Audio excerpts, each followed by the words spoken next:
देखिए, एक शब्द होता है डिजास्टर।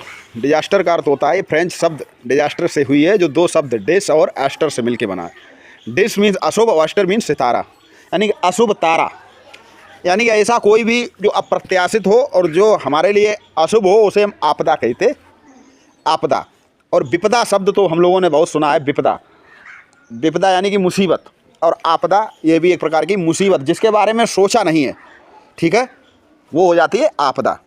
जैसे कि किसान जब फसल करता है तो ये नहीं सोचता मेरी फसल जो है ख़राब हो जाएगी, हमेशा क्या सोचता है, अच्छी होगी। लेकिन कभी कभी मौसम की मार या कीड़े लग जाएं, ऐसी परिस्थितियां बनती हैं कि फसल ख़राब हो जाती है, तो वो किसान के लिए अप्रत्याशित होता है, जिसके बारे में सोचा नहीं तब वो हो जाता, तो वो आपदा हो जाती है उसके लिए।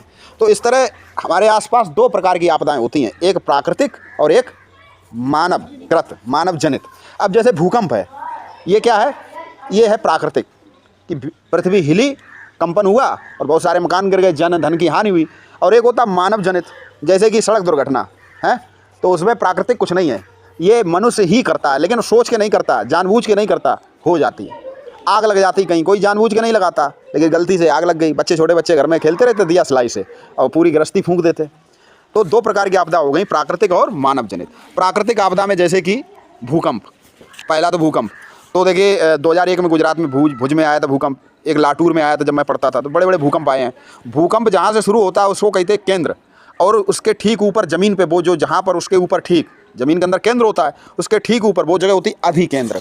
तो भूकंप की अगर सीस्मोग्राफ से नापा जाता है, अगर उसकी मात्रा ज़्यादा है, मान ज़्यादा रिएक्टर पैमाने पे, स्केल पे, तो बड़ा भूकंप होता है, बड़ा नुकसान होता है। छोटे मोटे आते रहते कि बर्तन हिल जाते अलमारी में रखे हुए।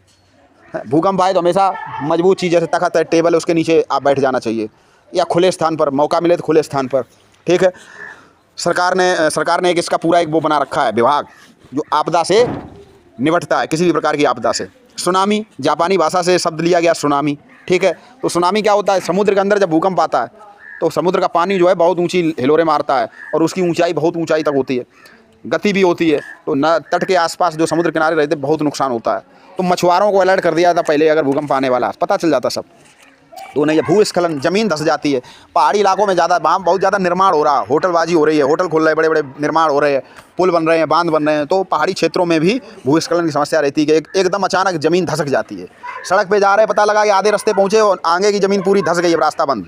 ज्वालामुखी विस्फोट, ज्वालामुखी विस्फोट, 3 प्रकार के ज्वालामुखी होते हैं, सक्रिय, उसके बाद सुप्त ज्वालामुखी होता है, और उसके बाद मृत ज्वालामुखी, सुसुप्त। मृत, सक्रिय माने हमेशा ज्वालामुखी उसमें निकलता फूटता रहता, सुसुप्त माने कभी कभी, अमृत माने कभी फूटा था कभी नहीं, ठीक है। चक्रवात आता है, तो चक्रवात में भी काफ़ी नुकसान होता है, बहुत तेज़ हवाएं चलती, बिजली के खंभे, टीन, चद्दर सब उड़ जाते हैं, इसमें बहुत नुकसान होता है। फिर आकाशीय बिजली गिरना, ये तो लगभग हर जगह गिर जाती है, तो उकड़ू बैठ जाओ अगर बिजली गिरे। और किसी भी मतलब वाहन आन से बचें, वाहन के आसपास खड़े हो, लट्ठे के आसपास मत खड़े हो। बादल फटना, कभी कभी तो बादल फट जाता है, एकदम बहुत सारा पानी बरस जाता है और बिल्कुल बाढ़ जैसी स्थिति आ जाती है। ऐसे ही बाढ़ क्यों ज़्यादा आती है, बाढ़ इसलिए ज़्यादा आती है कि वृक्ष कट रहे हैं। अब कहोगे कि वृक्ष से क्या मतलब, बाढ़ मतलब पानी बरसने से नहीं होता है, पानी कितना भी बरसे, लेकिन जब हम पानी को रोक नहीं पाते हैं तो वो बाढ़ का रूप ले लेती है, और पेड़ होते हैं वो पानी को रोकते हैं।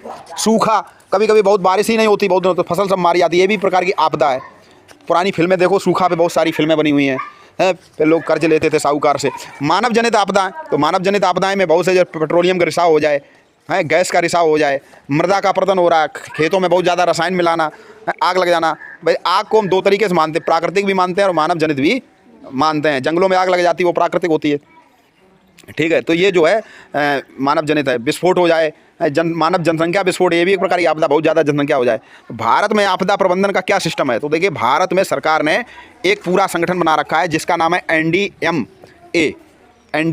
राष्ट्रीय आपदा प्रबंधन प्राधिकरण, ठीक है। तो उड़ीसा में 1999 चक्रवात आया था, गुजरात में भूकंप आया था 2001 में, 2004 में दक्षिण भारत में सुनामी आई थी। तो ये सब जो है उसने उस पर काम कर दो, उसमें पूरा एक फोर्स होता है। और कहा जाता है कि हम लोगों को भी उसके लिए बाकायदा ट्रेनिंग होनी चाहिए कि ऐसी समस्या आए तो हम दूसरे का मुँह ना देखें, हम भी 2-4 लोगों को बचा सकें, ठीक है। भारत में आपदा प्रबंधन की संस्थाएं क्या है, केंद्र स्तर पर प्रधानमंत्री अध्यक्ष होते हैं, राज्य स्तर पर मुख्यमंत्री, जिला स्तर पर जिलाधिकारी और पंचायत स्तर पर नगर पालिका। तो आपदा प्रबंधन के 4 तत्व हैं। एक तो आपदा निरोध, आपदा को आप रोक कैसे सकते हो, फिर आपदा निवारण, उससे आप उसका निवारण कैसे कर सकते हो, फिर आपदा की तैयारी, मतलब उसके लिए आपकी तैयारी क्या, फिर तैयारी क्या है, जैसे एकदम भूकंप आ जाए तो फिर आपकी पहले से तैयारी होनी चाहिए, कहीं कोई सुनामी आ जाए तो पहले से तैयारी होनी चाहिए। पता लगा आ गई, उसके बाद तैयारी करें तो कुछ नहीं कर पाओगे।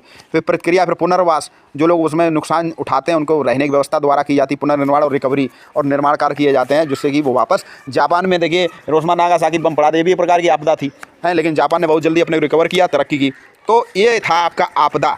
तो आपदा से निपटने के लिए मनुष्य को, देखिए घर में मनुष्य आदमी, आपने देखा होगा कि हम लोग पैसा कमाते हैं तो कुछ पैसा बचाते, क्यों बचाते? भविष्य में कोई समस्या आ जाए तो हम उस पैसे से, उस समस्या से निपट सकें। अचानक कोई बीमार हो गया तो इसकी कोई प्री प्लानिंग या कोई पहले से जानकारी थोड़ी होती है। उसके लिए तुम्हारे पास पैसा होना चाहिए, और बीमार ना हो, छोटी मोटी बीमारी, उसकी तैयारी होनी चाहिए, साफ़ सफाई से रहें, घर के आसपास मच्छर ना पनपे। कहने का अर्थ ये है कि आपदा कभी भी आ सकती है, उसके लिए हमको पहले से ही अलर्ट रहना चाहिए।